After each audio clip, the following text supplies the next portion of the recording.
Hello everyone, welcome back to Ever Study classes. So guys, आज इस lecture में हम प्रैक्टिस करने वाले हैं 50 MCQs related to the marketing and this lecture would be very beneficial for the exams like UGC NET, SET, PGT and state assistant professor exams. So start करते हैं हमारा आज का ये discussion. Ever Study classes has various courses for various exam preparations. आप इन courses को check out कर सकते हो on Ever Study classes website as well as on app, या फिर आप इस नंबर पे कांटेक्ट कर सकते हो।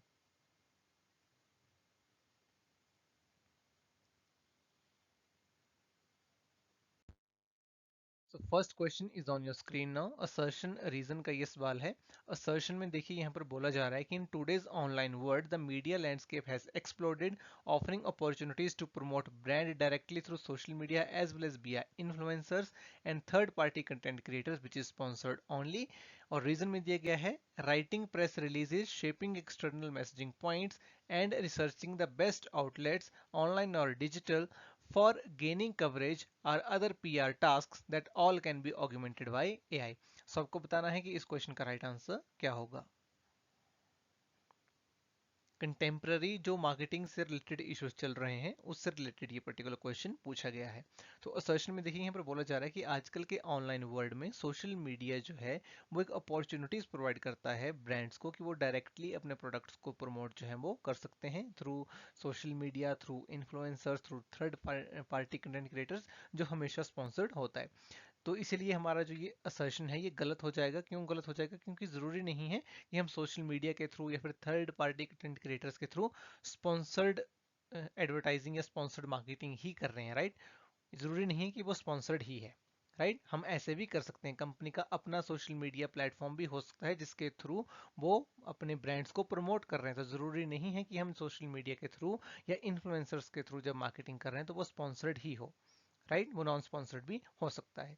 और रीजन में यहाँ पर दिया गया है कि प्रेस रिलीजेस राइट करना, इसके अलावा एक्सटर्नल मैसेजिंग पॉइंट्स को शेप करना, राइट। ऑनलाइन जो प्लेटफॉर्म्स हैं उनको उनके उनके ऊपर रिसर्च करना, राइट। और जो भी इस तरह की पीआर एक्टिविटीज हैं उनको करना, इन सभी को हम ऑग्यूमेंट कर सकते हैं थ्रू एआई, राइट। देखिए यही यहाँ पर बोला जा रहा है कि writing press releases, shaping external messaging points and researching the best outlets for gaining coverage और अदर पीआर टास्क। तो जितने भी ये हमारे पीआर टास्क हैं इनको हम ऑग्यूमेंट कर सकते हैं through artificial intelligence.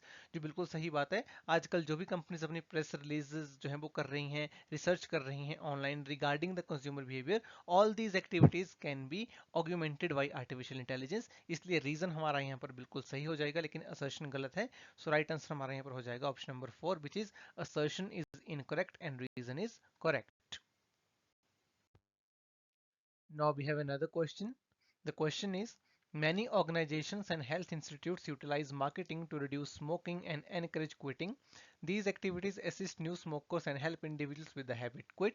Some compelling TV ads portray real life smokers with lung cancer. The above statements reflect which type of marketing? So आपके ऑप्शन है यहाँ पर green marketing, societal marketing, social marketing या फिर environmental marketing. सो क्या होगा इस question का राइट आंसर? क्वेश्चन में बेसिकली बोला जा रहा है कि बहुत सारी ऑर्गेनाइजेशंस और हेल्थ इंस्टीट्यूट्स मार्केटिंग को यूटिलाइज करते हैं स्मोकिंग की जो हैबिट है उसको क्विट करने के लिए, राइट। कि जो स्मोकिंग है वो रिड्यूस हो और लोग उसको क्विट कर दें। और ये जो एक्टिविटीज हैं ये इंडिविजुअल्स को हेल्प करते हैं स्मोकिंग को क्विट करने में, राइट। बहुत सारी जो टीवी एड्स हैं उसमें भी रियल लाइफ स्मोकर्स के एग्जांपल दिखाए जाते हैं कि उनको लंग कैंसर हुआ ड्यू टू स्मोकिंग। तो ये जो स्टेटमेंट्स है ये किस टाइप की मार्केटिंग को यहाँ पर रिफ्लेक्ट कर रही है? तो इसको जो राइट आंसर हमारे यहाँ पर हो जाएगा that will B social marketing. Right answer will be option number 3। बाकी ऑप्शन देखिए यहाँ पर दिए गए हैं। सबसे पहले ग्रीन मार्केटिंग है, सो ग्रीन मार्केटिंग जो है यहाँ पर बिल्कुल नहीं आएगा बिकॉज सोशल कॉज की हम बात कर रहे हैं। यहाँ पर एनवायरमेंटल मार्केटिंग भी नहीं आएगा। कंफ्यूजन यहाँ पर हो सकता है सोसाइटल मार्केटिंग और सोशल मार्केटिंग में। सो देखिए सोसाइटल मार्केटिंग का जो कंसेप्ट है वो कहता है कि एक मार्केटर उन्हीं प्रोडक्ट्स को बनाएगा, उन्हीं सर्विसेज को सेल करेगा जो सोसाइटी के लिए अच्छी हो, right. Social marketing is related to कि ऐसे आइडियाज को प्रमोट करना जो सोसाइटी के बेनिफिट में हो, right. Societal marketing is different from the social marketing. Societal marketing में हम फोकस किसके ऊपर कर रहे हैं कि हमें सिर्फ ऐसे प्रोडक्ट्स को बनाना है, ऐसे प्रोडक्ट्स को ही प्रोड्यूस करना है और मार्केट करना है जो सोसाइटी के लिए अच्छे हैं। और सोशल मार्केटिंग में जो अच्छे कॉजेज हैं, जो गुड आइडियाज हैं, हम उन्हें बेसिकली प्रमोट करते हैं, राइट, उसको हम बोलते हैं social marketing. So right answer will be option number 3। Next question statement type का क्वेश्चन है। दो स्टेटमेंट्स हमें यहाँ पर दी गई हैं, आपको राइट आंसर यहाँ पर बताना है। तो स्टेटमेंट 1 में दिया गया है messages in email marketing can vary in content and purpose ranging from promotional offers and product updates to newsletters and educational content. और स्टेटमेंट 2 में दिया गया है artificial intelligence marketing solutions require specialised software and in some cases hardware which is expensive to acquire deploy and maintain. So आपको बताना है कि कौन सी स्टेटमेंट यहाँ पर करेक्ट है, कौन सी इनकरेक्ट है। So but will be the right answer of this question. So अगर हम इन स्टेटमेंट्स को अच्छे से पढ़ें तो स्टेटमेंट 1 में देखिए बोला जा रहा है कि जो ईमेल मार्केटिंग है उसमें जो मैसेजेस हैं वो वेरी कर सकते हैं in form of content as well as purpose, जिसमें हमें प्रमोशनल ऑफर्स भी आ सकते हैं, प्रोडक्ट्स की अपडेट्स आ सकती हैं, इसके अलावा न्यूज़ लेटर्स हो सकते हैं या फिर एजुकेशनल कंटेंट भी ईमेल के थ्रू मार्केटर हमें सेंड कर सकता है। तो देखिए जो हमारी पहली स्टेटमेंट है ये बिल्कुल यहाँ पर करेक्ट है। अगर हम बात करें दूसरी स्टेटमेंट की तो उसमें बोला जा रहा है कि जो आर्टिफिशियल इंटेलिजेंस मार्केटिंग सोल्यूशंस हैं उनको एक्वायर करना जो है वो थोड़ा सा मुश्किल है। क्यों? Because they require specialised software and sometimes hardware, जिसको एक्वायर करना, डिप्लॉय करना और मेंटेन करना जो है वो एक्सपेंसिव है। सो दोनों ही स्टेटमेंट्स यहाँ पर बिल्कुल सही हैं। राइट आंसर हमारा हो जाएगा option number 1, both the statements are correct. Next question is which of the following is a legal issue in marketing. So हमें यहाँ पर चार ऑप्शंस दिए गए हैं, बहुत इजी क्वेश्चन है। आपको बताना है कि नीचे जो चार ऑप्शंस हमें यहाँ पर दिए गए हैं उनमें से लीगल इशू मार्केटिंग का कौन सा है। चार ऑप्शंस हैं आपके, marketing segmentation, advertising standards, product placement या फिर marketing research. So what would be the right answer of this question. So अगर हम यहाँ पर लीगल इश्यूज की बात करें मार्केटिंग की, तो देखिए सिगमेंटेशन में कोई लीगल इशू नहीं आएगा, बिकॉज मार्केटर सिगमेंटेशन में क्या करता है, अपने मार्केट को डिवाइड कर लेता है according to the homogeneous characteristics, right. इसके अलावा प्रोडक्ट प्लेसमेंट में कोई लीगल इशू नहीं है, मार्केटिंग रिसर्च में कोई लीगल इशू नहीं है। लीगल इशू मार्केटिंग में कहां पर आएगा, एडवर्टाइजिंग स्टैंडर्ड्स में, because advertising standards which regulate the claims and representations made in advertising are a legal issue in the marketing. Because जब भी कोई पर्टिकुलर कंपनी ऐड करती है तो ऐड में वो करते क्या है, they are making some claims, right. वो कुछ ना कुछ क्लेम कर रहे हैं कि अपने प्रोडक्ट के बारे में। सो अगर वो कुछ ऐसा क्लेम कर दें जो उनके प्रोडक्ट के बारे में बिल्कुल सच नहीं है तो उसके रिगार्डिंग लीगल इश्यूज वहां पर हो सकते हैं। सो जो एडवर्टाइजिंग स्टैंडर्ड्स हैं ये एक लीगल और इथिकल इशू जो है वो मार्केटिंग में हो जाता है। बाकी तीनों लीगल इश्यूज नहीं है, इसलिए राइट आंसर हो जाएगा option number 2। Next question again हमारा स्टेटमेंट टाइप का क्वेश्चन है। हमें कुछ यहाँ पर स्टेटमेंट्स दी गई हैं जो हमें अच्छे से पढ़नी है। और क्वेश्चन में यहाँ पर बोला गया है कि which of the following scenarios best exemplify a breach of marketing ethics. तो हमें बताना है कि मार्केटिंग एथिक्स को कौन कौन से जो सिनेरियोज हैं वो एग्जाम्पलीफाई यहाँ पर कर रहे हैं breach of marketing ethics, right. यानी कि कौन सी ऐसी स्टेटमेंट्स हैं जहां पर मार्केटिंग एथिक्स को वायलेट करा जा रहा है। सो ए स्टेटमेंट में देखिए बोला जा रहा है a company promotes its product by selectively highlighting its best features but fails to disclose potential side effects. So एक कंपनी अपने प्रोडक्ट को प्रमोट करती है और वो सिलेक्टिवली उसके बेस्ट फीचर्स को हाईलाइट करती है, लेकिन जो भी उसके पोटेंशियल साइड इफेक्ट्स हैं वो नहीं बताए जाते हैं। सो यस, जो ए स्टेटमेंट है हमारी ये एक मार्केटिंग इथिकल इशू है, right. This particular statement exemplifies a breach of marketing ethics. B statement में बोला जा रहा है a company offers discounts to loyal customers as a reward for their continued patronage. So अगर कोई पर्टिकुलर कंपनी अपने loyal customers को discount provide करती है एज ए रिवॉर्ड, ये कोई इथिकल इशू नहीं है, नॉर्मल चीज है। सी स्टेटमेंट में बोला गया है कि a company conducts market research to understand consumer preferences and tailors its products accordingly. This is also not a marketing ethics issue, right. एक कंपनी मार्केट रिसर्च कर रही है और उसके अकॉर्डिंग वो अपने प्रोडक्ट्स को टेलर कर रही है, तो अपने कंज्यूमर्स की प्रेफरेंसेस के अकॉर्डिंग वो प्रोडक्ट को बना रही है कोई कंपनी, तो ये भी एक इथिकल इशू नहीं है। डी में बोला जा रहा है company hires influencers to endorse its product without disclosing that they are being paid for their promotion. So yes, ये यहाँ पर एक इथिकल इशू हो जाएगा। अगर आप किसी इन्फ्लुएंसर को हायर कर रहे हो अपने प्रोडक्ट को एंडोर्स करने के लिए, एडवर्टाइज करने के लिए, और ये डिस्क्लोज नहीं करा जा रहा है कि वो एक पेड प्रमोशन है, तो ये एक इथिकल इशू यहाँ पर बन जाएगा, राइट। ये स्टेटमेंट में बोला गया है कि a company donates a portion of its profits to charity and publicises its philanthropic activities. So अगर कोई पर्टिकुलर कंपनी डोनेट कर रही है, अपने प्रॉफिट को डोनेट कर रही है, चैरिटी में दे रही है और अपनी फिलैंथ्रोपिक एक्टिविटीज को पब्लिसाइज कर रही है, तो ये तो देखो पीआर का पार्ट हो जाएगा, सीएसआर का पार्ट हो जाएगा, ये भी इथिकल इशू नहीं है। सो इथिकल इश्यूज यहाँ पर कौन कौन से हुए? Option number A and option number D. इसलिए हमारा राइट आंसर यहाँ पर बनेगा option number 3, A and D only. Next question is which of the following is an approach to marketing. So marketing की अप्रोच हमें यहाँ पर बतानी है। चार स्टेटमेंट, चार यहाँ पर ऑप्शंस हैं हमारे पास। पहला ऑप्शन है the production concept, second is the finance concept, third is the human resource concept and fourth is the operation concept. So बहुत ही इजी क्वेश्चन है, राइट आंसर इसका हमारा हो जाएगा option number 1 which is the production concept.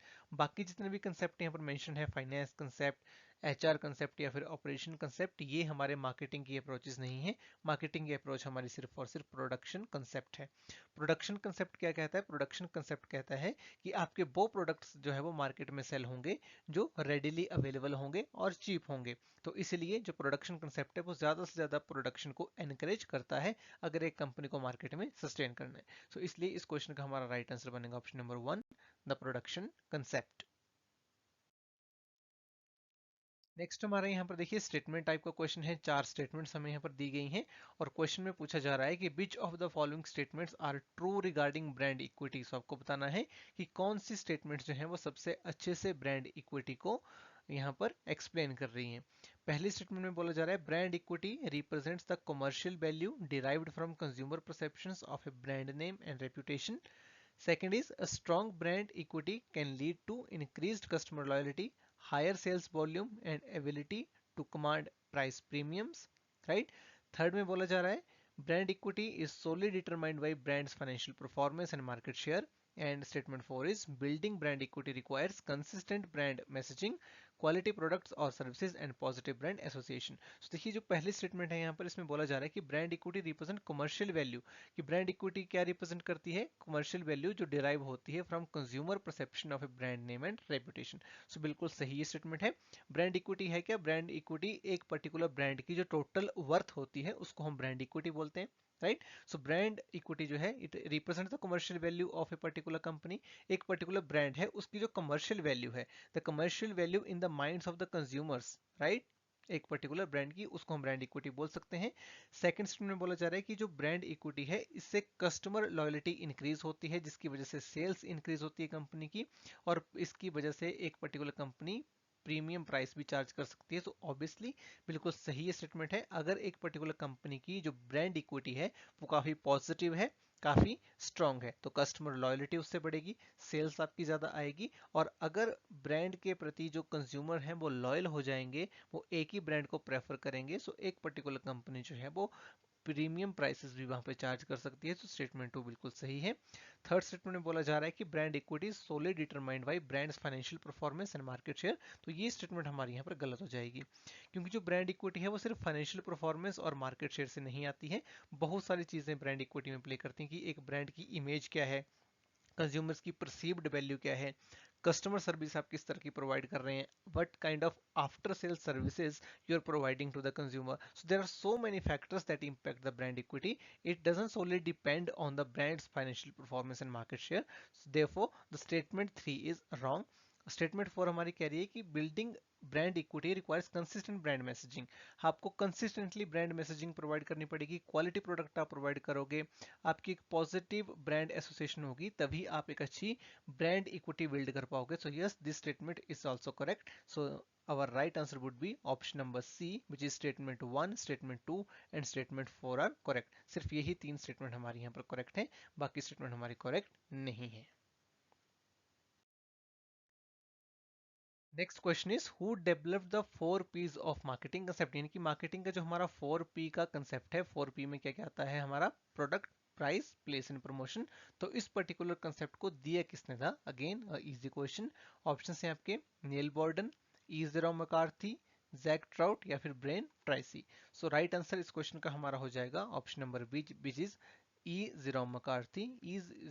E Jerome McCarthy ने 4P जो concept है मार्केटिंग का, इसको पॉपुलराइज किया था, जिसमें हमारे आते हैं product, price, place and promotion, जिसको हम इंटीग्रेटेड वे में कहें तो उसको हम मार्केटिंग मिक्स भी बोलते हैं।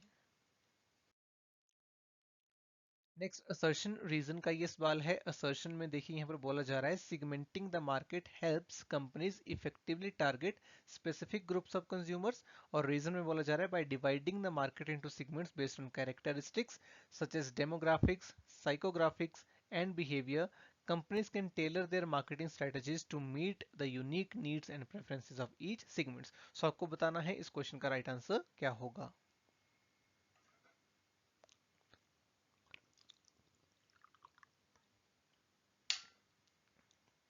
तो असर्शन में देखिए सिंपली कहा जा रहा है कि segmenting the market helps companies effectively targeting the specific groups of the consumer.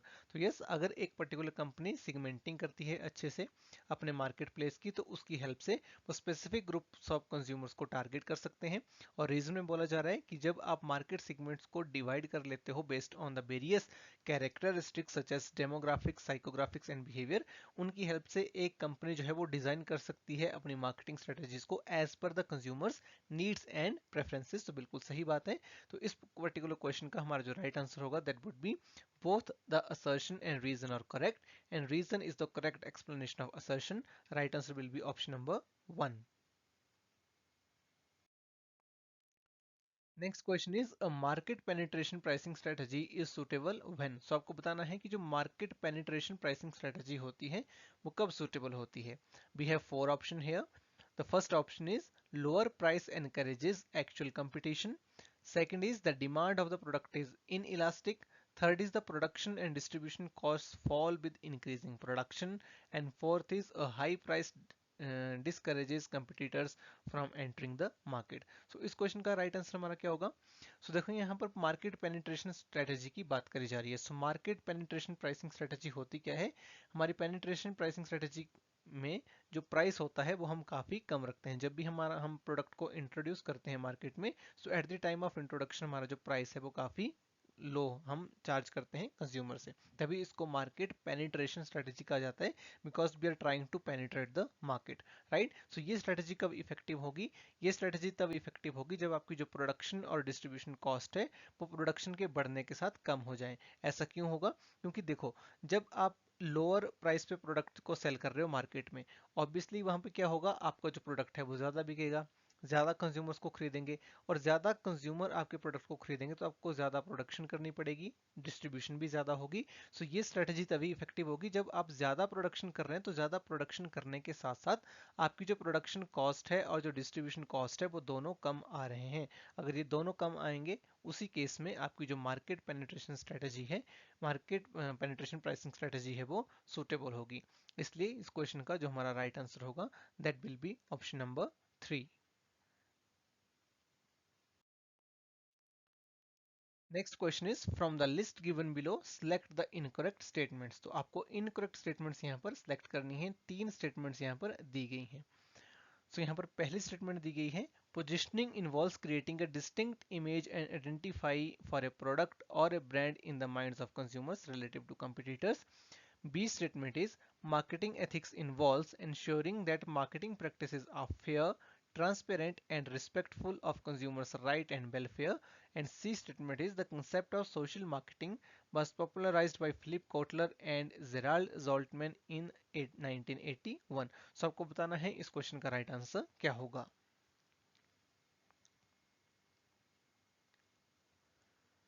तीन स्टेटमेंट्स यहाँ पर हमारे पास हैं। सबसे पहले बोला जा रहा है कि पोजिशनिंग में हम एक डिस्टिंक्ट इमेज जो है वो क्रिएट करते हैं in the minds of consumers related to our product और a brand relative to competitors. So बिल्कुल सही बात है ये।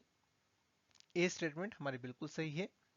बी में बोला जा रहा है कि मार्केटिंग एथिक्स में क्या आता है, मार्केटिंग एथिक्स में आता है कि ये इंश्योर करना कि जो हमारी मार्केटिंग प्रैक्टिसेस हैं वो फेयर हैं, they are transparent and they are respectful of consumers right and welfare. तो यस, बी स्टेटमेंट भी हमारी बिल्कुल सही है। सी स्टेटमेंट में बोला जा रहा है कि जो सोशल मार्केटिंग का कंसेप्ट है उसको फ्लिप कोटलर और जोल्टमैन ने पॉपुलराइज किया था इन 1981। सो ईयर यहाँ पे गलत है, 1971 में पॉपुलराइज सबसे पहले करा गया था, यानी कि सबसे पहले सोशल मार्केटिंग के बारे में जो बात करी फ्लिप कोटलर और जोल्टमैन ने वो करी थी 1971 में, इसलिए सी स्टेटमेंट हमारी गलत हो जाएगी। Right answer will be option number 2, C only. तो सिर्फ सी स्टेटमेंट जो है हमारी यहाँ पर वो गलत है, बाकी दोनों स्टेटमेंट यहाँ पर करेक्ट है, इसलिए right answer would B option number 2, which is C only. Next question is, which of the following strategies is most effective for engaging with the modern consumer in the digital age? तो आपको बताना है कौन सी marketing strategy सबसे ज्यादा effective होंगी अगर कोई कंपनी जो मॉडर्न कंज्यूमर है इन द डिजिटल एज उसके साथ वो एंगेज करना चाहती है। चार यहाँ पर ऑप्शन है आपके पास। Mass marketing campaigns targeting broad demographics to maximize reach. Second is personalized marketing initiatives that leverage data analytics to tailor content and offer to individuals' preferences. Third is relying solely on traditional advertising channel like television and print media. And fourth is implementing a one size fits all approach to product design and customer service. तो देखिए बहुत ही easy question है, right answer इस question का हमारा होगा option number 2। तो देखिए पहले यहाँ पर बोला जा रहा है कि मास मार्केटिंग करना, हम यहाँ पे करना क्या है, क्वेश्चन में बोला जा रहा है कि जो मॉडर्न कंज्यूमर है उसको आपको एंगेज करना है इन द डिजिटल एज, उसके लिए मोस्ट इफेक्टिव स्ट्रेटेजी क्या होगी, राइट। तो सिर्फ मास मार्केटिंग से तो हमारा काम होगा नहीं, इसके अलावा अगर आप सिर्फ टीवी पे ऐड करोगे, प्रिंट मीडिया पे ऐड करोगे, बिल्कुल इरेलीवेंट स्टेटमेंट है। इसके अलावा वन साइज फिट्स ऑल, ये भी बिल्कुल गलत यहाँ पर स्टेटमेंट है। सो कब हमारा जो कंज्यूमर है सबसे ज्यादा एंगेज होगा इन द डिजिटल एज, जब आप पर्सनलाइज्ड जो प्रोडक्ट्स हैं वो क्रिएट करोगे for the consumer. Personalised marketing initiatives आपको लाने होंगे जहां पर as per the consumers preferences आप उन्हें प्रोडक्ट या सर्विस जो है वो पिच वहां पर कर रहे हो, right. And for this you can utilize the data analytics and you can study the consumer behavior online, right। तो इसलिए राइट आंसर हमारा यहाँ पर हो जाएगा option number 2। Next question is, a company has a product line consisting of smartphones and tablet devices. Smartphones hold a significant market share and are experiencing rapid growth due to technological advancement, while tablet devices have a high market share with stable but slower growth. Which quadrant of BCG matrix would smartphone likely fall into and where would tablets most likely to be positioned? So आपको यहाँ पर बताना है कि ये जो ऊपर हमें केस दिया हुआ है, जो सिचुएशन दी हुई है related to the smartphones and tablet devices, ये बीसीजी मैट्रिक्स के कौन से जो क्वाड्रेंट्स हैं वहां पर पोजीशन होते हैं। Your options are star and cash cow and star and question mark, या फिर cash cow and dog. So what would be the right answer of this question? तो देखिए बेसिकली यहाँ पर बोला क्या जा रहा है कि एक कंपनी की जो प्रोडक्ट लाइन है उसमें एक स्मार्टफोन है और टैबलेट्स हैं। जो स्मार्टफोन है वहां पर सिनेरियो क्या है, जो आपका मार्केट शेयर है वो भी आपका यहाँ पर हाई है, राइट, और बढ़ रहा है, और जो भी आपका यहाँ पर ग्रोथ रेट है वो भी ज्यादा है। तो इस सिनेरियो को हम क्या बोलते हैं बीसीजी मैट्रिक्स में, it is called star, right. और टैबलेट का जो सिनेरियो है वहां पर क्या है, आपकी जो ग्रोथ है वो स्लो हो गई है लेकिन जो आपका मार्केट शेयर है वो हाई है। तो इसको हम क्या बोलते हैं, कैश काउ। क्योंकि आपका मार्केट शेयर हाई है, ग्रोथ कम हो चुकी है, सो कंपटीटर अब नहीं आएंगे यहाँ पे। तो इस केस में आप ज्यादा कैश जनरेट कर सकते हो, इसलिए हमारा जो राइट आंसर होगा that would be star and cash cow. जो हमारा स्मार्टफोन है ये स्टार की कैटेगरी में है और जो टैबलेट है ये प्रोडक्ट हमारा कैश काउ की कैटेगरी में है। So right answer would be option number 1। Next question is, what does the term marketing myopia refers to? So आपको बताना है मार्केटिंग मायोपिया जो ये टर्म है इसका क्या मतलब है। You have 4 options here. The first is short sighted and inward looking approach to marketing, B is long term vision in marketing, C is marketing strategies for optical businesses, and D is none of the above.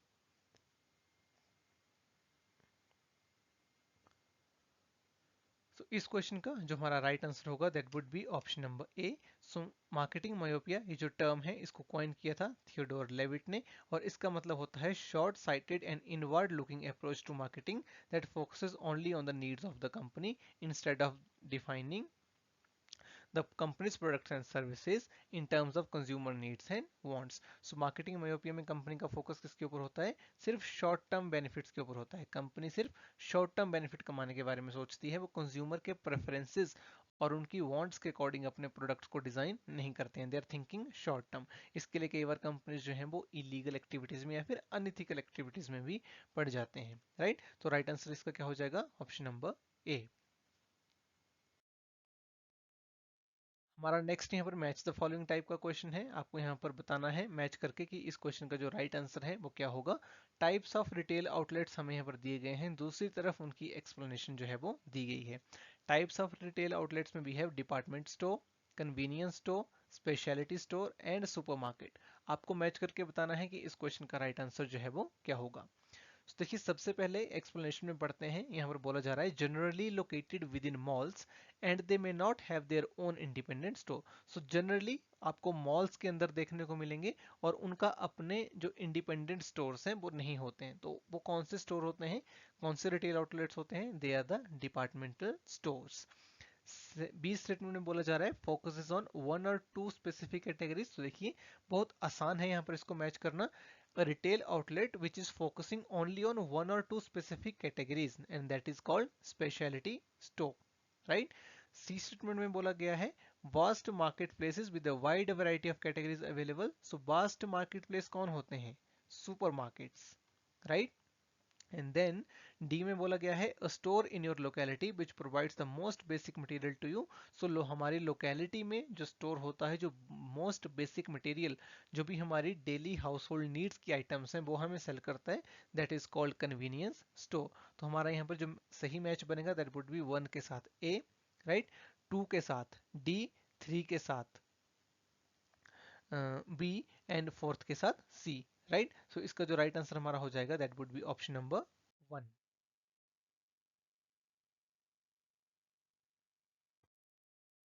Next again हमारा match the following type का question है। Marketing concepts हमें यहाँ पर दिए गए हैं और दूसरी तरफ है एक्सप्लेनेशन। मार्केटिंग कंसेप्ट्स में we have marketing mix, positioning, branding and segmentation. So आपको यहाँ पर मैच करके बताना है कि इस क्वेश्चन का राइट आंसर क्या होगा।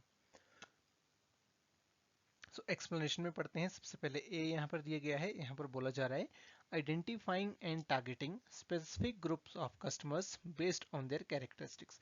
जब भी हम कस्टमर्स को उनकी जो कैरेक्टरिस्टिक्स होती हैं उसके बेस पे ऊपर आइडेंटिफाई करते हैं और टारगेट करते हैं, तो उसको हम क्या बोलते हैं? It is called segmentation, right? B में बोला जा रहा है process of giving names, symbol and colour to the product. हमारा जो प्रोडक्ट है उस प्रोडक्ट को हम नेम प्रोवाइड कर रहे हैं, हम सिंबल प्रोवाइड कर रहे हैं, हमें कलर प्रोवाइड कर रहे हैं, right? And it is called branding, right? C में बोला जा रहा है combination of product price place promotion strategies. बहुत ही आसान है, it is called marketing mix. और डी में देखिए यहाँ पर बोला जा रहा है determining the unique space a product of a product or brand occupies in the minds of the target market, right? So अपने प्रोडक्ट या ब्रांड का एक जो यूनिक स्पेस है वो कंज्यूमर्स के माइंड में डिटरमाइन करना, it is called positioning, right? तो इसलिए इस क्वेश्चन का जो राइट आंसर हमारा होगा that will be option number 4, right? 1 के साथ सी, 2 के साथ बी, 3 के साथ डी एंड 4 के साथ A. Next question is which of the following best describes the concept of segmentation. आपको बताना है सिगमेंटेशन के कंसेप्ट को कौन सा यहाँ पर ऑप्शन जो है वो सबसे बेस्ट तरीके से डिस्क्राइब कर रहा है। बहुत ही इजी क्वेश्चन है, हम ऑलरेडी देख चुके हैं। पहला यहाँ पर ऑप्शन बोला जा रहा है identifying target customers, B is dividing a market into distinct group of buyers, C is developing a product that fits the market and D is promoting a product. So इस क्वेश्चन का जो right answer हमारा होगा that will be option number B. Similar characteristics के according अपने market को different status में divide करना is called segmentation. Next question is what is blue ocean strategy. तो इस क्वेश्चन में आपको यहाँ पर बताना है कि ब्लू ओशन स्ट्रेटजी क्या होती है। आपके ऑप्शन है marketing in untapped markets, B is marketing is highly competitive markets, C is marketing of marine products and D is none of the above. So what would be the right answer of this question?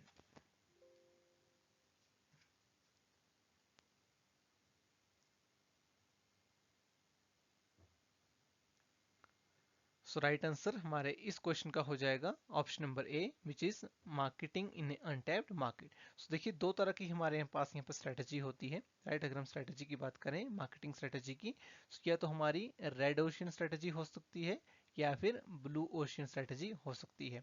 Red ocean strategy में हम ऐसे markets को target करते हैं जो highly competitive हों, जहां पर ऑलरेडी बहुत सारा कंपटीशन है और कट थ्रोट कंपटीशन है, इसलिए इसको रेड ओशन स्ट्रेटजी बोला जाता है।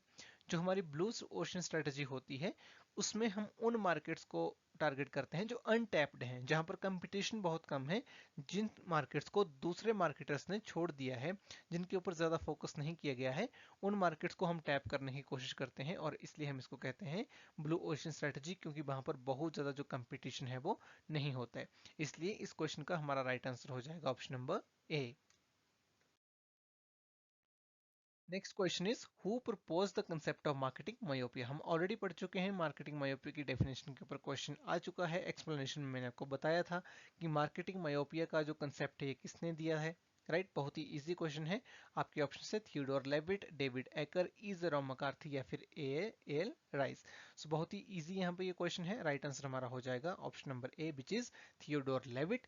थियोडोर लेविट ने मार्केटिंग मायोपिया का कंसेप्ट दिया था, राइट। ये एक प्रोफेसर थे हार्वर्ड बिजनेस स्कूल के, और इन्होंने मार्केटिंग मायोपिया का कंसेप्ट दिया, जिसमें इन्होंने बताया कि कई बार जो बिजनेसेस हैं वो लॉन्ग टर्म अपने प्रॉफिट के बारे में ना सोच के, लॉन्ग टर्म इमेज के बारे में ना सोच के, शॉर्ट टर्म जो है वो सोचते हैं, और इसी कंसेप्ट को उन्होंने डिफाइन किया एज ए मार्केटिंग मायोपिया।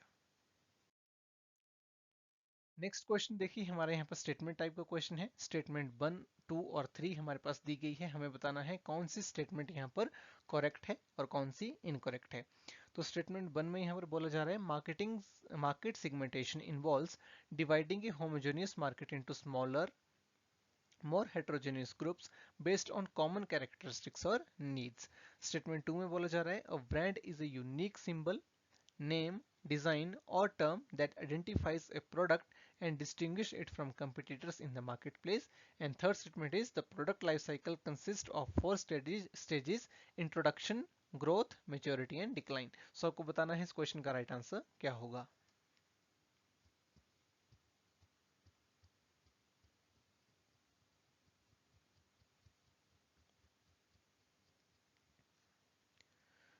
तो इस क्वेश्चन का हमारा राइट आंसर होगा option number 2, which is statement 2 and 3 are correct while 1 is incorrect. ऐसा क्यों है? तो स्टेटमेंट 3 में देखिए बोला जा रहा है कि जो पीएलसी का हमारा कंसेप्ट है, प्रोडक्ट लाइफ साइकिल, उसकी 4 स्टेजेस होती हैं: इंट्रोडक्शन, ग्रोथ, मैच्योरिटी, डिक्लाइन। बिल्कुल सही बात है। ब्रांड के बारे में बोला जा रहा है कि ये ब्रांड क्या है, is a unique symbol, name, design और टर्म, जो एक प्रोडक्ट को जो है वो आइडेंटिफाई करती है और डिस्टिंग्विश करती है from its competitors in the market place. सही बात है। स्टेटमेंट 1 में बोला जा रहा है कि जो मार्केट सेगमेंटेशन है उसमें हम होमोजेनियस मार्केट को डिवाइड करते हैं इनटू मोर हेट्रोजेनियस ग्रुप्स। तो देखिए यहाँ पर ये उल्टा दिया हुआ है। मार्केट सेगमेंटेशन में हम हेट्रोजेनियस मार्केट को होमोजेनियस ग्रुप्स में डिवाइड करते हैं, इसलिए हमारी जो फर्स्ट स्टेटमेंट है ये गलत हो जाएगी। Right answer will be option number 2, which is statement 2 and 3 are correct and 1 is incorrect. Next question is who coined the term permission marketing. आपको बताना है परमिशन मार्केटिंग ये जो टर्म है ये किसने क्वाइन करी है। आपके ऑप्शन हैं Seth Gordon, Zig Ziglar, Malcolm Gladwell या फिर Guy Kawasaki. So what would be the right answer of this question? किसने क्वाइन करी है ये term permission marketing?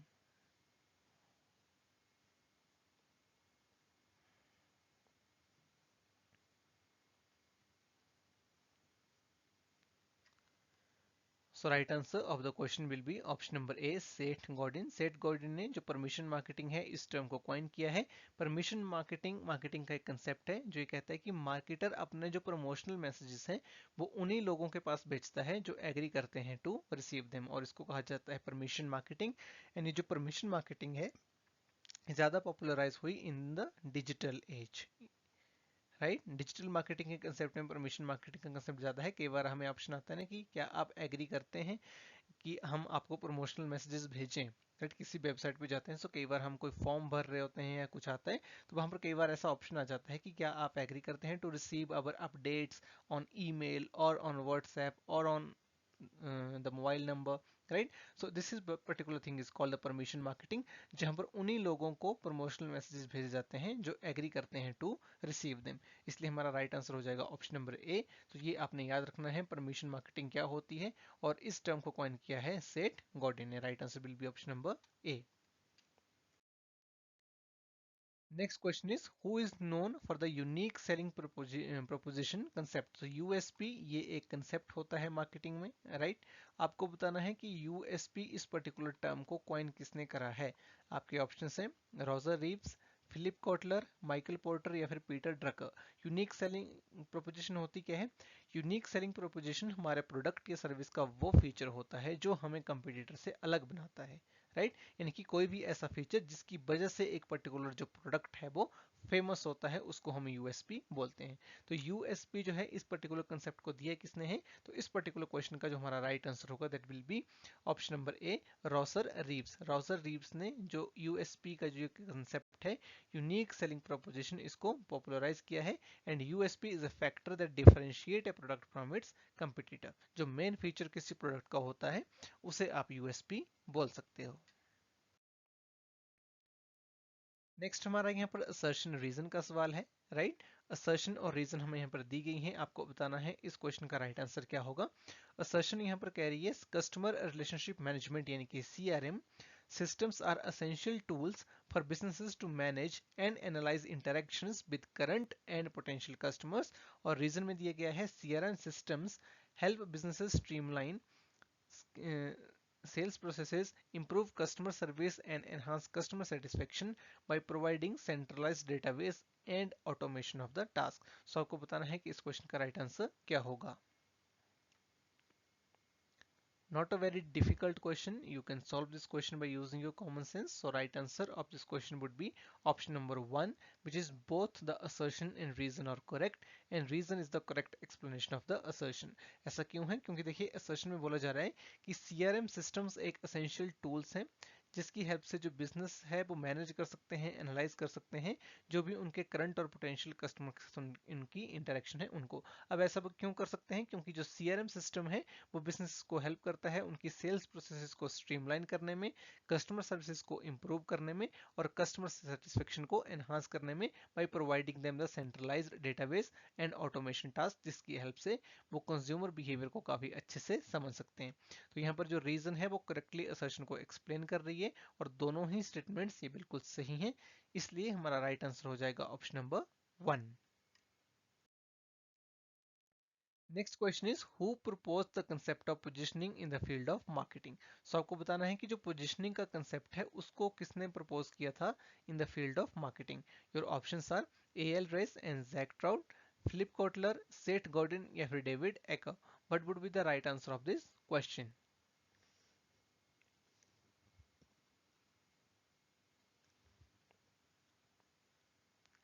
So right answer of this question will be option number A, which is A.L. Rice and Jack Trout। So आपने याद रखना है कि जो पोजिशनिंग का जो कंसेप्ट है मार्केटिंग में उसको इन्होंने यहाँ पर दिया था। But is positioning, positioning is creating a distinct image in the consumers minds regarding your products and services. Next question है आपकी स्क्रीन के ऊपर। अब यहाँ पर देखिए दो स्टेटमेंट्स हमें दी गई हैं, given below are two statements. तो स्टेटमेंट 1 में यहाँ पर बोला जा रहा है green washing refers to the deceptive practice of falsely marketing और प्रोडक्ट और service as environmental friendly to appeal eco conscious consumers. और स्टेटमेंट 2 में बोला जा रहा है carbon footprint is a measure of the total green house gas emissions particularly carbon dioxide produced directly and indirectly by human activities। सो आपको बताना है इस क्वेश्चन का राइट आंसर क्या होगा।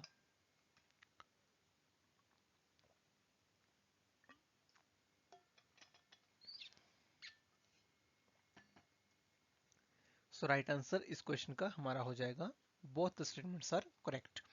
ये दोनों ही स्टेटमेंट्स हमारे करेक्ट हैं, क्योंकि देखिए सबसे पहले बोला जा रहा है कि ग्रीन वॉशिंग जो है वो डिसेप्टिव प्रैक्टिसेस होती हैं जिसमें एक प्रोडक्ट को एनवायरमेंटल फ्रेंडली दिखाया जाता है सो दैट जो इको कॉन्शियस कस्टमर्स होते हैं उनको भी हम टारगेट कर सकें। सो ऐसा कई बार कंपनीज कर देती हैं और इसी टर्म को बोला जाता है ग्रीन वॉशिंग।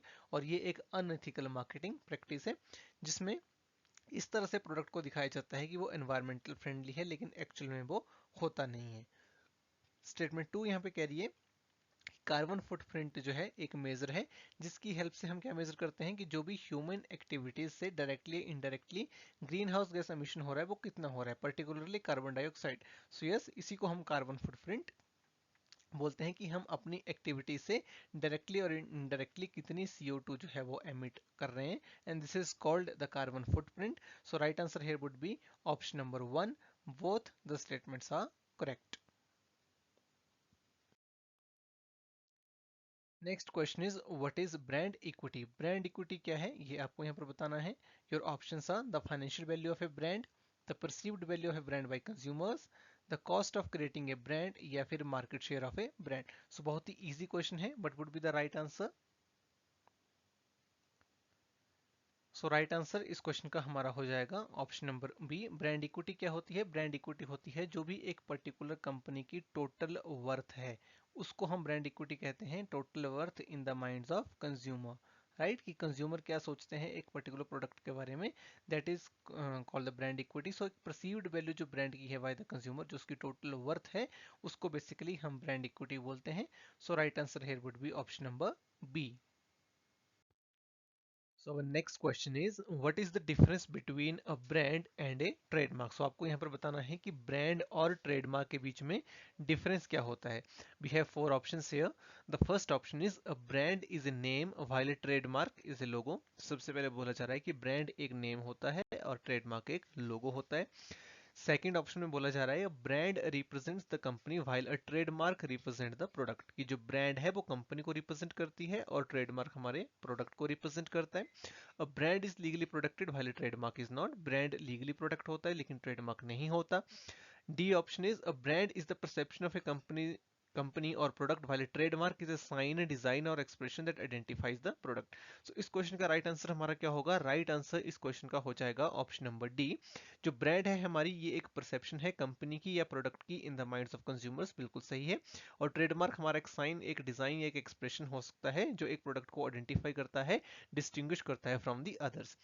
राइट, तो देखो हमारी जो ब्रांड होती है ना, ब्रांड में क्या क्या आता है? ब्रांड में उसका नेम आ जाएगा, उसका लोगो आ जाएगा, कलर आ जाएगा, बाकी उसके फीचर्स आ जाएंगे। राइट, तो ये जो भी हमारा नेम है या फिर लोगो है या फिर कलर है, इन्हीं में से किसी एक का ट्रेडमार्क हो सकता है। राइट, लेट्स सपोज एक पर्टिकुलर कंपनी है, उसने अपने नेम का ट्रेडमार्क ले लिया है। राइट, सो आप ये कह सकते हैं कि ब्रांड के विद ही ट्रेडमार्क कहीं ना कहीं आ रहा है। राइट, सो ब्रांड क्या हो गया? एक परसेप्शन हो गई हमारी कंपनी के प्रोडक्ट की या फिर कंपनी की इन द माइंड्स ऑफ कंज्यूमर। और ट्रेडमार्क जो है हमारा एक साइन हो सकता है, डिजाइन हो सकता है या एक्सप्रेशन हो सकता है जो हमारे प्रोडक्ट को डिफरेंट बनाता है from the other products, and we can identify our product with the help of the trademark as compare to other products. Next देखो यहाँ पर असर्शन रीजन का ये सवाल है। तो असर्शन में यहाँ पर बोला जा रहा है कि the effectiveness of digital marketing campaigns can be accurately measured through various metrics such as click through rates, conversion rates and return on investment. और रीजन में दिया गया है कि digital marketing allows for precise tracking and analysis of consumer interactions and behaviours across multiple digital channels. So आपको बताना है इस क्वेश्चन का राइट आंसर क्या होगा, कि ये असर्शन और रीजन दोनों करेक्ट हैं या नहीं है। क्या यहाँ पर जो रीजन है वो असर्शन को एक्सप्लेन कर रहा है या नहीं कर रहा है? सो असर्शन में यहाँ पे बोल रहे हैं कि जो इफेक्टिवनेस है डिजिटल मार्केटिंग की, उसको हम मेजर कर सकते हैं through click through rates, conversion rates और रिटर्न ऑन इन्वेस्टमेंट्स। तो ये बिल्कुल सही स्टेटमेंट है। डिजिटल मार्केटिंग कैंपेन अगर आपने कोई चलाया तो वहां पर उसकी जो इफेक्टिवनेस है वो आप मेजर कर सकते हो using click through rate. Click through rate यानी कि आपने कोई पोस्ट करी है, कोई वीडियो अगर डाला है या फिर कोई भी ब्लॉग डाला है, तो उसके ऊपर कितनी क्लिक्स आई, कितना कन्वर्जन रेट यानी कि कितने लोग हमारी वेबसाइट पे आए और कितने वहां पर कस्टमर्स में कन्वर्ट हुए, हमारी रिटर्न ऑन इन्वेस्टमेंट क्या है, आपने जो है वो 1 लाख रुपया खर्च करा डिजिटल मार्केटिंग पे, राइट, उससे कितनी सेल्स आप जनरेट कर पाए, तो रिटर्न ऑन इन्वेस्टमेंट क्या है। राइट, इसके अलावा रीजन में बोला जा रहा है कि digital marketing allows for precise tracking and analysis. तो जो भी हमारी कंज्यूमर इंटरेक्शन और बिहेवियर है अक्रॉस मल्टीपल डिजिटल चैनल्स, यानी कि एक कंपनी का कोई यूट्यूब चैनल भी है, वो फेसबुक पे पोस्ट भी कर रहे हैं, वो इंस्टाग्राम पे पोस्ट भी कर रहे हैं। राइट, इसके अलावा वो एडवर्टीजमेंट भी कर रहे हैं, डिजिटल एडवर्टीजमेंट भी कर रहे हैं। तो जितने भी अक्रॉस हमारे डिजिटल चैनल्स हैं वहां पर कंज्यूमर के साथ हमारी क्या इंटरेक्शन हो रही है, हम उसको ट्रैक भी कर सकते हैं, एनालाइज भी कर सकते हैं with the help of digital marketing tools. तो ये स्टेटमेंट भी हमारी बिल्कुल सही है, तो हमारा यहाँ पर राइट आंसर होगा ऑप्शन नंबर 2। दोनों ही हमारी असर्शन और रीजन करेक्ट है, लेकिन रीजन जो हमारी असर्शन है उसको कंप्लीटली एक्सप्लेन यहाँ पर नहीं कर रहा है। आइसोलेशन में ये दोनों ही स्टेटमेंट सही है। Right answer will be option number 2। Next question is arrange the following marketing process in a correct sequence. तो यहाँ पर मार्केटिंग प्रोसेस हमें दी हुई है और हमें करेक्ट सीक्वेंस में इसे लगाना है। सबसे पहले देखिए बोला गया है conduct markets research to identify consumer needs and preferences. B is develop a marketing strategy, outline objectives and target audience. C is implement marketing tactics such as advertising, promotion and distribution channels. D is evaluate the effectiveness of marketing efforts through metrics and feedback.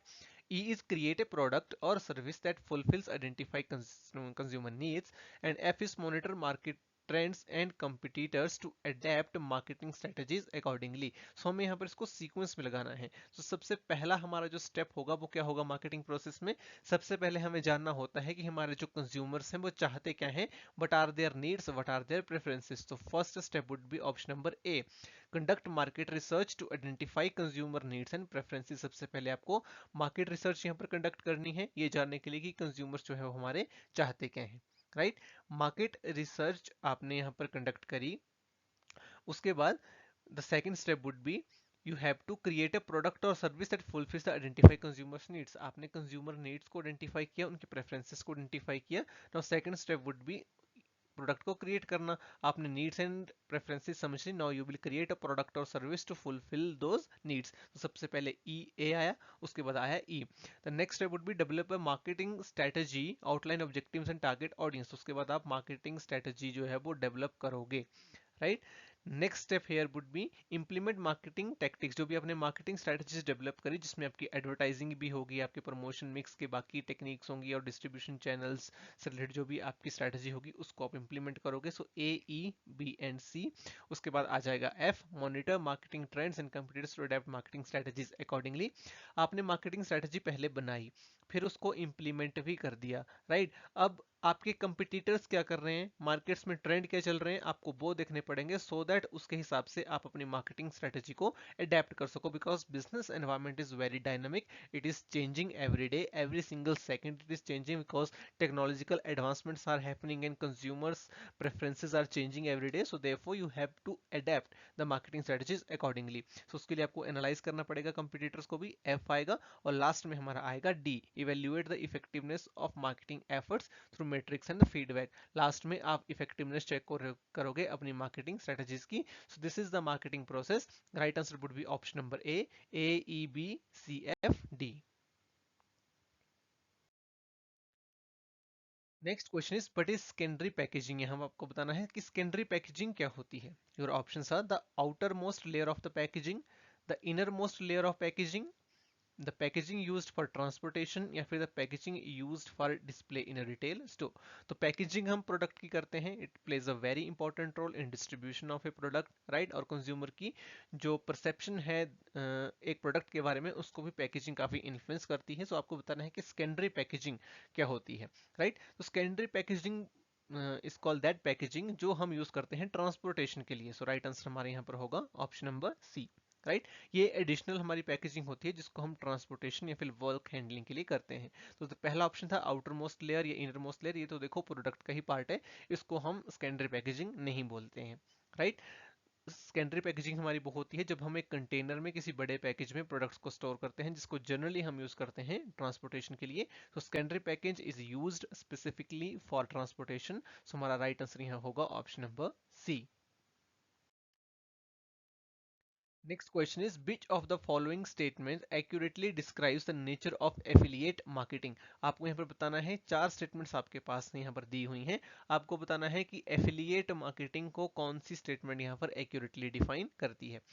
First option है affiliate marketing relies solely on paid advertisements to drive traffic to website और product. Second is affiliate marketing involves a single advertiser promoting products or services through various affiliate networks. Three is in affiliate marketing, advertisers pay affiliates a commission for generating sales or leads through their marketing efforts. And fourth is affiliate marketing is limited to online platform and does not extend to offline marketing channels. आपको बताना है इन चार statements में से कौन सी ऐसी statement है जो सबसे अच्छे से नेचर ऑफ एफिलिएट मार्केटिंग को डिफाइन कर रही है. सो इस क्वेश्चन का हमारा जो राइट आंसर होगा that will be option number 3.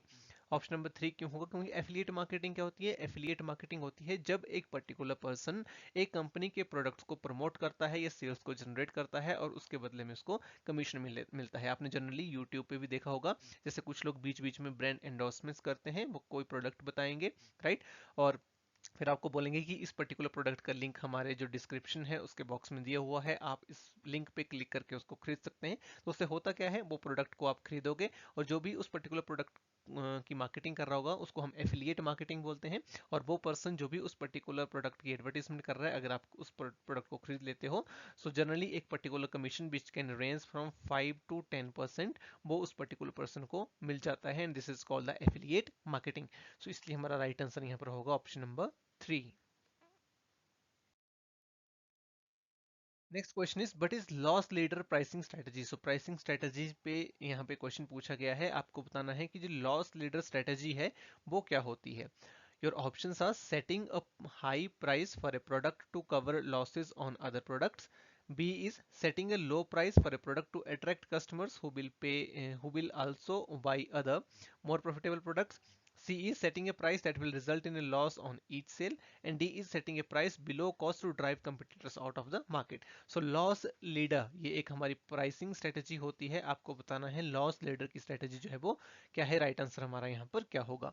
तो इस क्वेश्चन का देखो यहाँ पर जो राइट आंसर है वो बनेगा हमारा ऑप्शन नंबर बी, राइट, जिसमें बोला गया है setting a low price for a product to attract customers who will also buy other more profitable products. Right, loss leader strategy में हम क्या करते हैं, हम शुरुआत में खुद को लॉस ले लेते हैं.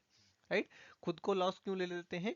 सो दैट हमारी जो सेल्स है वो ज्यादा हो, हमारे पास कस्टमर आए और वो बाकी हमारे जो प्रोडक्ट्स हैं उनको भी खरीद पाए. राइट, यहाँ पर डी ऑप्शन भी लगभग सिमिलर दिया हुआ है. ये भी कई बार एक पर्पस जो है कंपनीज का रहता है लॉस लीडर स्ट्रेटजी को अपनाने का, कि वो कंपिटिटर्स को जो है वो मार्केट से आउट करें, लेकिन ये उतना सही नहीं है. ये पार्शियली करेक्ट है. जो फुली करेक्ट हमारा आंसर होगा that will be option number B. Loss leader strategies को कंपनी अडॉप्ट इसलिए करती हैं ताकि उनकी सेल्स ज्यादा हो, प्लस वो एक पर्टिकुलर प्रोडक्ट के ऊपर प्राइस कम रखेंगे, लेकिन जब आपके पास कस्टमर आएगा वो बाकी प्रोडक्ट्स भी खरीदेगा. राइट, सो एक लो प्राइस हम इसमें सेट करते हैं लॉस लीडर स्ट्रेटजी में, ताकि कस्टमर्स को हम अट्रैक्ट कर पाए जो बाकी प्रॉफिटेबल प्रोडक्ट्स भी हमारे खरीदेंगे. इसलिए राइट आंसर यहाँ पर हो जाएगा ऑप्शन नंबर बी. नेक्स्ट यहाँ पर क्वेश्चन है हमारा असर्शन रीजन का ये सवाल है. सो देखो यहाँ पर असर्शन में ये बोला जा रहा है कि green marketing initiatives are becoming increasingly important for companies to meet consumer demand for environmentally friendly products and demonstrate corporate social responsibility. और रीजन में दिया गया है कि implementing green marketing strategies can deteriorate brand reputation and competitiveness in the market leading to increased brand loyalty. So आपको बताना है इस क्वेश्चन का राइट आंसर क्या होगा.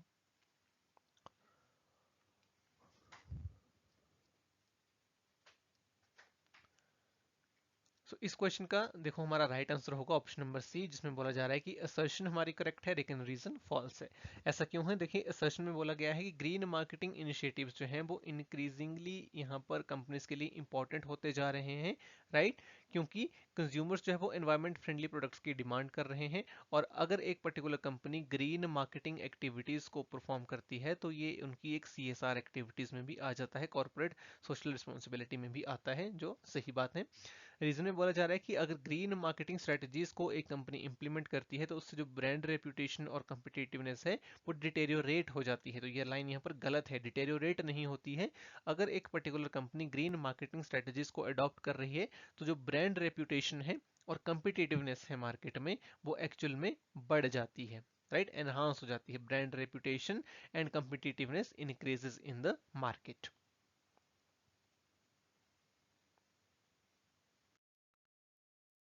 Next question is what does 2y10 net 30 means in credit terms. तो देखो जब भी हम कंज्यूमर्स को प्रोडक्ट सेल करते हैं, क्रेडिट के ऊपर सेल करते हैं, तो वहां पर इस तरह की टर्म्स यूज होती हैं. यहाँ पर भी एक टर्म दी गई है 2/10 कॉमा नेट 30. आपको बताना है इसका मतलब क्या है. सो ऑप्शन 1 में यहाँ पर देखिए दिया गया है ए में, the customer must pay within 30 days of the invoice date but will receive a 2% discount if they pay within 10 days of the invoice date. B में बोला गया है the customer must pay within 10 days of invoice date but will receive 2% discount if they pay within 30 days of the invoice date. C में बोला जा रहा है the customer must पे 30% of invoice amount with in 2 days and rest with in 10 days। And D is the customer must पे 10% of the invoice amount with in 2 days and rest with in 30 days। सो इस question का जो हमारा right answer होगा that will be option number A. Option number ए में क्या बोला गया था, customer must pay within 30 days of the invoice date. So 2/10 net 30 का क्या मतलब है कि आपको 30 दिन के अंदर जो है वो अपनी पेमेंट करनी है, लेकिन अगर आप 10 दिन के अंदर पे कर देते हो तो आपको 2% डिस्काउंट मिलेगा। So therefore the right answer would be option number A. Next देखिए हमारा यहाँ पर स्टेटमेंट टाइप का क्वेश्चन है। स्टेटमेंट 1 और स्टेटमेंट 2 हमें यहाँ पर दी गई है और राइट आंसर आपको यहाँ पर बताना है। तो स्टेटमेंट 1 में दिया गया है, advertising is a form of marketing communication that aims to promote और सेल ए प्रोडक्ट सर्विस और idea through various media channels, right. और स्टेटमेंट 2 में बोला गया है, one of the primary objectives of advertising is to stimulate purchasing and sales by offering discounts, coupon and rebates। सो आपको बताना है इस क्वेश्चन का राइट आंसर यहाँ पर क्या होगा।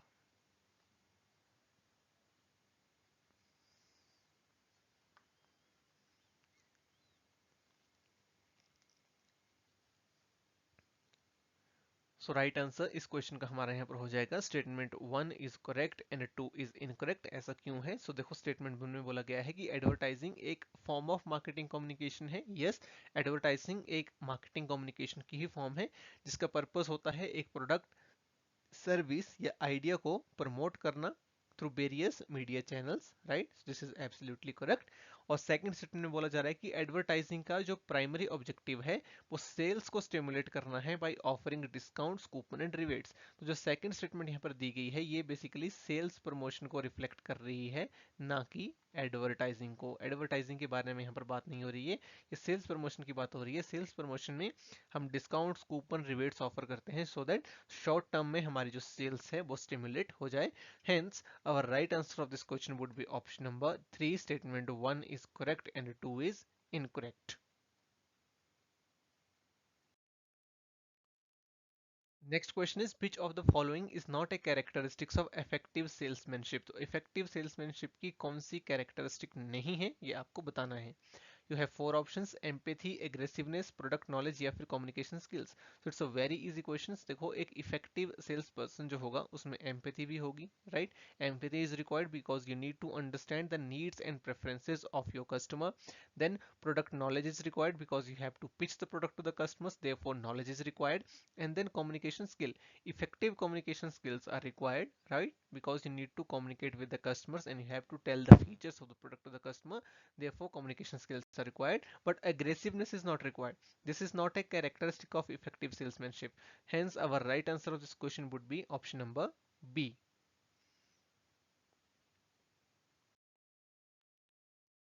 Next question is, which international marketing entry mode allows a company to leverage the local expertise and resources of a partner while sharing risks and profits? So international market में जब हम entry करते हैं तो उसके different modes होते हैं। different modes की help से एक particular company जो है वो markets में entry कर सकती है, right? तो उसके डिफरेंट हमारे मोड्स हैं, आपको बताना है ऐसा कौन सा मोड है जिसमें कंपनी जो लोकल एक्सपर्टीज और रिसोर्सेज हैं अपने पार्टनर के उनको लीवरेज कर सकती है while sharing the risks and profits। your options are exporting, licensing, joint venture या फिर wholly owned subsidiary। so इस क्वेश्चन का जो हमारा राइट आंसर होगा that will be option number C. Option number C क्यों होगा? क्योंकि यहाँ पे क्या बोला जा रहा है कि एक कंपनी जो है वो इंटरनेशनल मार्केट में एंट्री कर रही है और जो भी रिसोर्सेज हैं और जो लोकल एक्सपर्टीज है उसके पार्टनर की उसको वो लीवरेज कर रही है। तो ये जॉइंट वेंचर में पॉसिबल है जहां पर एक कंपनी दूसरी कंट्री की कंपनी के साथ पार्टनरशिप करती है। लेट्स सपोज यूएस की कोई कंपनी है, वो इंडिया की किसी कंपनी के साथ पार्टनरशिप यहाँ पे करती है। तो यूएस की कंपनी अगर इंडिया में आ रही है तो इंडिया वाला जो पार्टनर है उनका वो उन्हें लोकल एक्सपर्टीज प्रोवाइड कर सकता है और उसके रिसोर्सेज को भी वो यूज कर सकते हैं और इसके बदले में वो रिस्क और प्रॉफिट को शेयर कर लेते हैं। So it is called joint venture. Right answer will be option number C. Next हमारा यहाँ पर मैच द फॉलोइंग टाइप का क्वेश्चन है। यहाँ पर प्राइसिंग टेक्निक्स हमें दी हुई हैं, दूसरी तरफ हमारे पास एक्सप्लेनेशन है, राइट। प्राइसिंग टेक्निक्स में भी है value based pricing, dynamic pricing, bundle pricing and skimming. आपको यहाँ पर मैच करके बताना है कि इस क्वेश्चन का राइट आंसर क्या होगा। सो वन बाय वन हम इन ऑप्शंस को यहाँ पर पढ़ेंगे एक्सप्लेनेशन में। तो सबसे पहले दिया गया है this encourages customers two by more and can increase the overall value perception. तो किस प्राइसिंग में जो कस्टमर है वो ज्यादा यहाँ पर बाई करेगा और उससे जो वैल्यू परसेप्शन है कस्टमर की वो इंक्रीज हो जाएगी, राइट। तो ये यहाँ पर आपको बताना है। सो ए को हम किसके साथ मैच करेंगे, it is called bundle pricing, right. इससे क्या होगा, customer will by more. Bundle pricing क्या होती है, जहां पर दो या फिर दो से ज्यादा प्रोडक्ट्स जो हैं वो आप यहाँ पर सेल करते हो एक ही पर्टिकुलर बंडल में, राइट। सो जब आप ऐसे करते हो तो इससे क्या होगा, परसेप्शन जो कंज्यूमर है वो ज्यादा बाई करता है और वैल्यू परसेप्शन भी इंक्रीज होती है। Second is this strategy is common for innovative और लग्जरी प्रोडक्ट्स। तो कौन सी प्राइसिंग स्ट्रेटेजी यहाँ पर कॉमन होती है for innovative and luxury products, skimming pricing इसके लिए हम यूज करते हैं। स्कीमिंग प्राइसिंग कब हम यूज करते हैं, जब हमारा जो प्रोडक्ट है वो न्यू है, वो इनोवेटिव है या फिर लग्जरी है, राइट। सो अभी मार्केट में किसी और ने उस तरह का प्रोडक्ट बनाया नहीं होता, तो हम ज्यादा प्राइस चार्ज कर सकते हैं and it is called skimming. Then adjusting prices in real time based on factors such as demand, time of the day और कस्टमर डेमोग्राफिक्स। सो अपने प्राइस को रियल टाइम बेस पे चेंज करना based on demand, time of the day और customer demographics. तो इसको हम बोलते हैं डायनामिक प्राइसिंग, राइट। जो कैब्स होती हैं वहां पर आपको ये चीज होते हुए दिखेगी, जैसे कि ऊपर या फिर ओला, वहां पर डायनामिक प्राइसिंग जो है वो होती है as per demand, time of the day and customer demographics, pricing change हो जाता है। Next is this approach considers factors such as quality, uniqueness and benefits relative to competitors, right. So this particular approach is known as value based pricing, right. जहां पर quality, uniqueness and benefits relative to competitor हम देख करके चलते हैं। So one के साथ होगा हमारा डी, टू के साथ सी, थ्री के साथ ए एंड फोर के साथ B. Right answer will be option number one.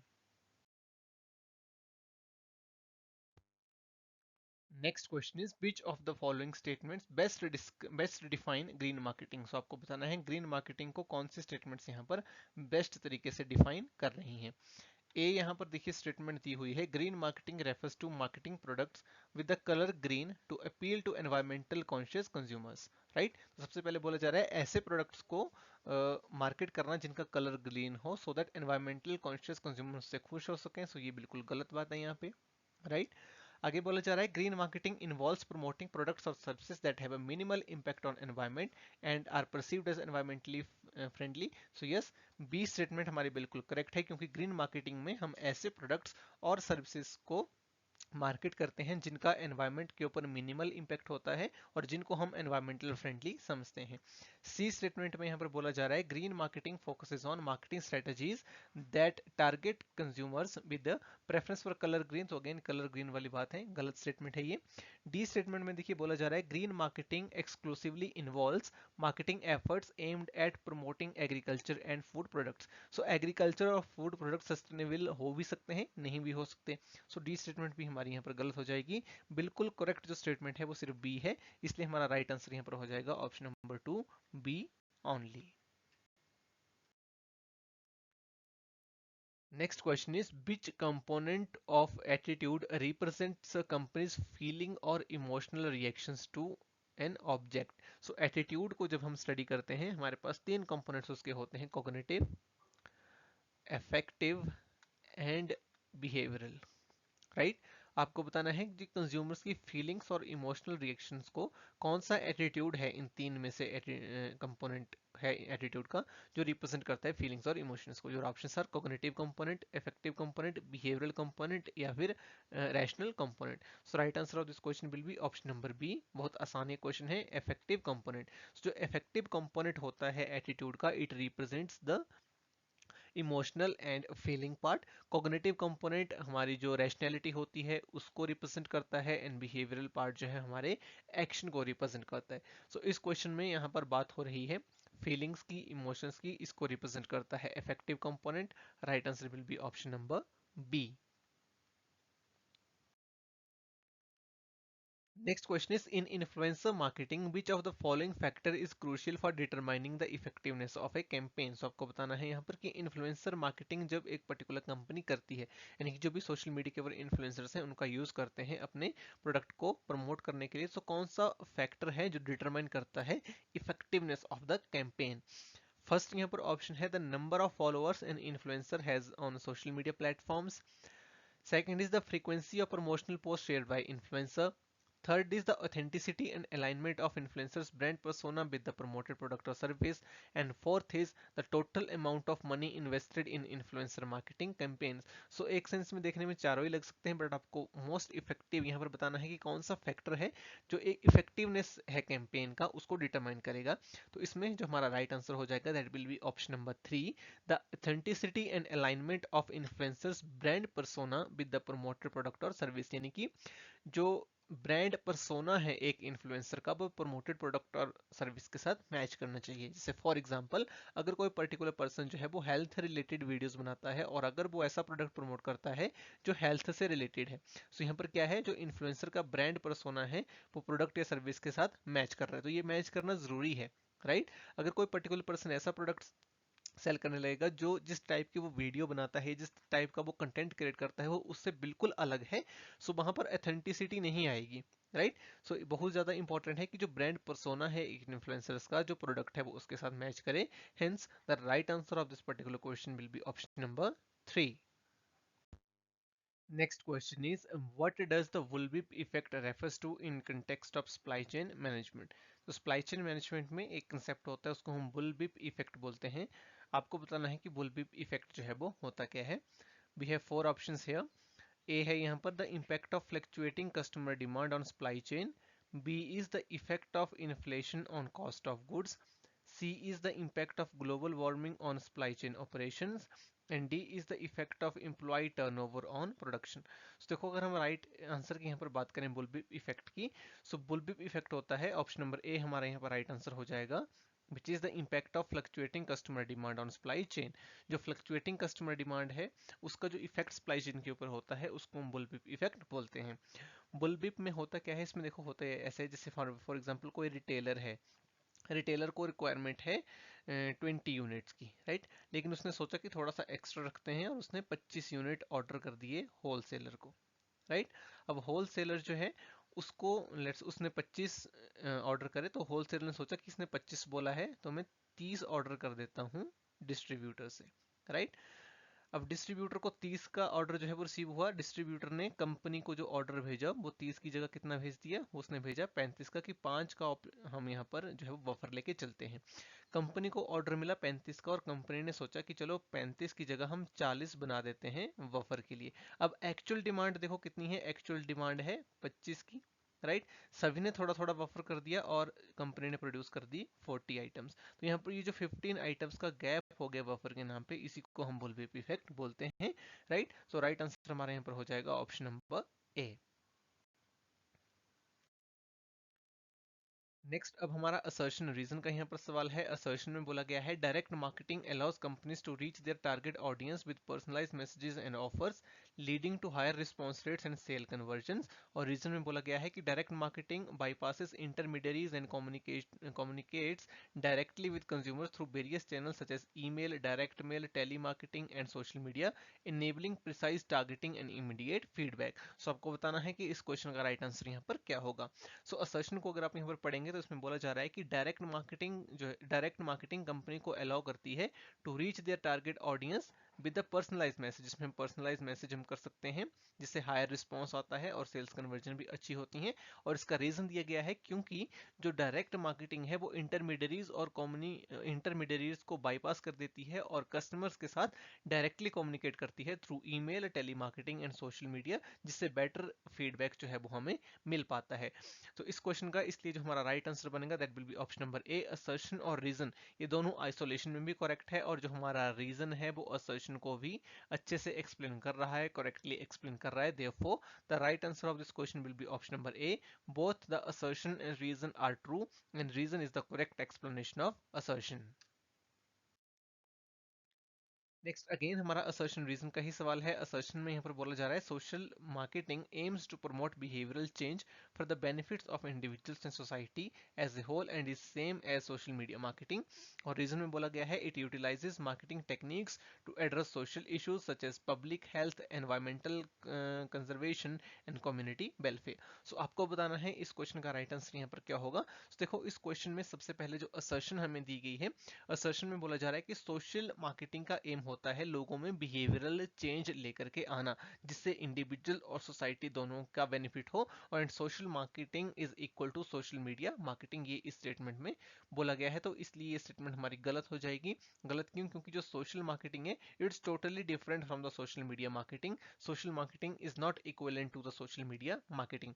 Reason में दिया गया है कि जो सोशल मार्केटिंग है ये मार्केटिंग टेक्निक्स को यूटिलाइज करती है to address the social issues. जो सोशल इशूज होते हैं जैसे कि पब्लिक हेल्थ या एनवायरमेंटल कंजर्वेशन या कम्युनिटी वेलफेयर, उनको एड्रेस करती है social marketing through traditional marketing techniques. तो यस, जो रीजन है हमारा ये बिल्कुल सही है। इसलिए आंसर इस क्वेश्चन का हमारा हो जाएगा assertion is incorrect but the reason is correct. Right answer will be option number 4। Next question is what is the purpose of certificate of origin in export marketing? So export marketing में जो certificate of origin होता है उसका purpose क्या है? जब भी हम एक्सपोर्ट करते हैं एक पर्टिकुलर कंट्री से, जैसे इंडिया से हम यूएस में अगर एक्सपोर्ट कर रहे हैं तो वहां पर एक सर्टिफिकेट ऑफ ओरिजिन जो है वो जाता है। तो इसका पर्पस क्या है? ए ऑप्शन है to prove that goods have been manufactured in the exporting country. B is to list the details of goods being exported.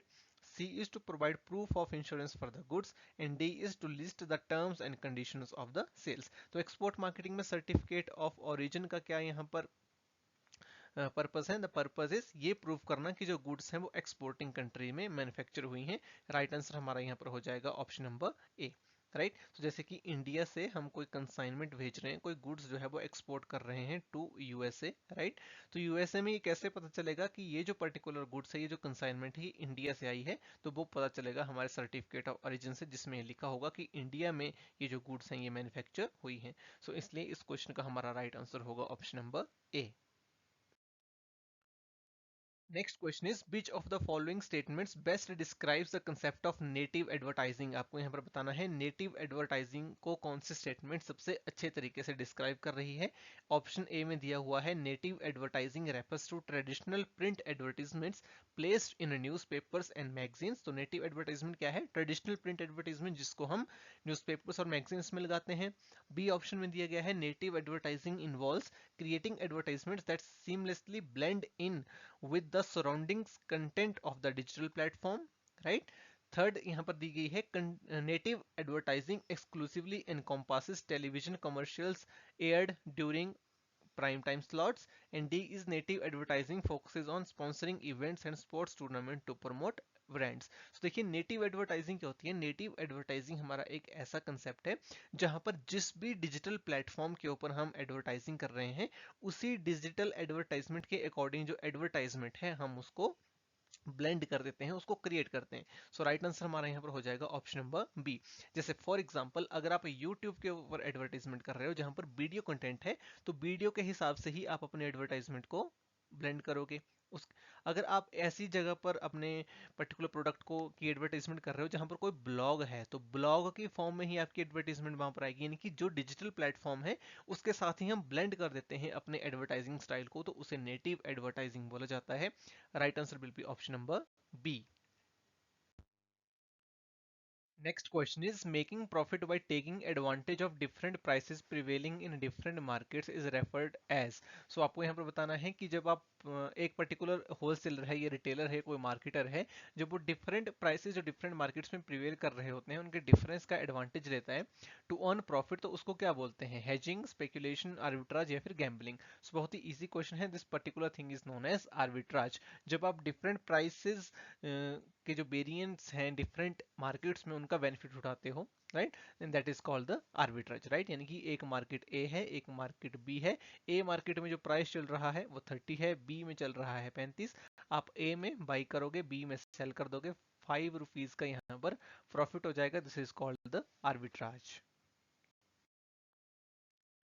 Next यहाँ पर देखिए मैच द फॉलोइंग टाइप का क्वेश्चन है। फॉर्म्स ऑफ बीएमएस यानी कि vertical marketing system हमें यहाँ पर दिया हुआ है। Corporate BMS, contractual BMS and administrative BMS, और उसके दूसरी तरफ एक्सप्लेनेशन दी हुई है। आपको मैच करके बताना है कि इस क्वेश्चन का राइट आंसर यहाँ पर क्या होगा। सो एक्सप्लेनेशन को सबसे पहले पढ़ते हैं। Coordination is achieved through the dominance of one member without any contractual obligation. तो यहाँ पर बोला जा रहा है कि कोऑर्डिनेशन हम अचीव कैसे करते हैं। एक पर्टिकुलर जो मेंबर होता है वो डोमिनेंट होता है, जो बाकी जो मेंबर्स होते हैं हमारी सप्लाई चेन में उनको डोमिनेंट वो करता है, राइट। लेकिन कोई कॉन्ट्रेक्चुअल ऑब्लिगेशन नहीं होती है। तो ऐसा कहाँ होता है? It happens in the administered BMS. Franchising is a common example. Franchising किसका कॉमन एग्जांपल है? It is the example of contractual BMS. Then often a manufacturer or a producer owns the other channel members such as wholesaler and retailers। जब एक particular producer खुद ही wholesaler होता है, खुद ही retailer होता है, यानी कि खुद ही वो अपने प्रोडक्ट्स को सेल करते हैं, it is called the corporate BMS. तो राइट आंसर यहाँ पर हमारा हो जाएगा CBA यानी कि ऑप्शन नंबर 2। नेक्स्ट अगेन यहाँ पर देखिए मैच द फॉलोइंग टाइप का क्वेश्चन है। सर्विस कैरेक्टरिस्टिक्स दी हुई हैं, इंटेंजिबिलिटी, इंसेपरेबिलिटी, वेरिएबिलिटी एंड पर्शियबिलिटी, और दूसरी तरफ यहाँ पर एक्सप्लेनेशन है। आपको मैच करके बताना है कि इस क्वेश्चन का राइट आंसर यहाँ पर क्या होगा, राइट। सो एक्सप्लेनेशन को पढ़ते हैं वन बाय वन। सबसे पहले बोला गया है services can not be seen, touched और felt before purchase. So services को ना हम देख सकते हैं, ना उसे हम टच कर सकते हैं, और ना ही हम फील कर सकते हैं बिफोर परचेज। इस कैरेक्टरिस्टिक्स को क्या बोला जाता है? This characteristic is known as intangibility, right. Then services are often produced and consumed simultaneously. Services जो हैं वो साइमल्टेनियसली प्रोड्यूस होती हैं एंड कंज्यूम होती हैं। उन्हें आप जो भी उनका सर्विस प्रोवाइडर होता है उसे सेपरेट नहीं कर सकते, it is called inseparability. Then services are highly variable due to factors such as human involvement, customer input and environmental factor, it is called variability. यानी कि सर्विसेज एक जैसी नहीं हो सकती जब भी हम सर्विस डिलीवर कर रहे हैं। So due to human involvement, due to human voices, वो वहां पर कोई ना कोई वेरिएबिलिटी आ जाती है। और सर्विसेज को हम स्टोर नहीं कर सकते, राइट। हम उनको इन्वेंट्री की तरह स्टोर नहीं कर सकते, फिजिकल प्रोडक्ट की तरह इन्वेंट्री नहीं बना सकते, it is called the perishability. So right answer हमारा यहाँ पर हो जाएगा ऑप्शन नंबर 1, विच इज 1 के साथ A, 2 के साथ B, 3 के साथ D एंड 4 के साथ D। तो इनके सामने ही इनकी एक्सप्लेनेशन यहाँ पर दी हुई है। Right answer will be option number 1। Last question है हमारा यहाँ पर असर्शन रीजन का ये सवाल है। असर्शन में बोला जा रहा है customer delight is essential for fostering short term customer loyalty and positive brand reputation. और रीजन में बोला जा रहा है by exceeding customer expectation and providing exceptional experiences businesses can differentiate themselves in competitive markets and create strong emotional connection with their customers। so इस question का right answer क्या होगा ये आपको यहाँ पर बताना है। so देखो असर्शन में यहाँ पर मेंशन है कि कस्टमर डिलाइट जो है वो कस्टमर लॉयल्टी और पॉजिटिव ब्रांड रेपुटेशन के लिए जरूरी है शॉर्ट टर्म में। so देखिए जो कस्टमर डिलाइट है is not essential for the short term, it is essential for the long term. इसलिए जो हमारी फर्स्ट स्टेटमेंट है वो गलत हो जाएगी। रीजन में दिया गया है कि जब हम कस्टमर एक्सपेक्टेशन को एक्सीड कर देते हैं, तो देखो कस्टमर डिलाइट का यही मतलब होता है। कस्टमर डिलाइट का मतलब होता है कि जब जो कस्टमर्स की एक्सपेक्टेशन है, राइट, उससे ज्यादा आप डिलीवर कर रहे हो, आपकी डिलीवरी एक्सपेक्टेशन से ज्यादा है, this particular thing is known as customer delight. So जब आप कस्टमर एक्सपेक्टेशन को एक्सीड कर देते हो और एक्सेप्शनल एक्सपीरियंसेस प्रोवाइड करते हो कंज्यूमर्स को, उसकी हेल्प से जो बिजनेसेस है वो कम्पिटिटिव मार्केट्स में खुद को डिफरेंशिएट कर सकते हैं और एक इमोशनल स्ट्रॉन्ग कनेक्शन बना सकते हैं अपने कस्टमर के साथ। तो रीजन यहाँ पर बिल्कुल करेक्ट है, लेकिन असर्शन गलत है। इसलिए राइट आंसर इस क्वेश्चन का हमारा हो जाएगा option number D, which is assertion is false but reason is true. तो ये था हमारा आज का सेशन जिसमें हमने मार्केटिंग के 50 एमसीक्यूज को प्रैक्टिस किया। आई होप इस सेशन से आपकी काफी अच्छी प्रैक्टिस हुई होगी और आपको ये एग्जाम में काफी हेल्प करेगा। अगर इसकी पीडीएफ आपको चाहिए तो आपको टेलीग्राम चैनल से मिल जाएगी। Thanks for joining, wish you all the very best.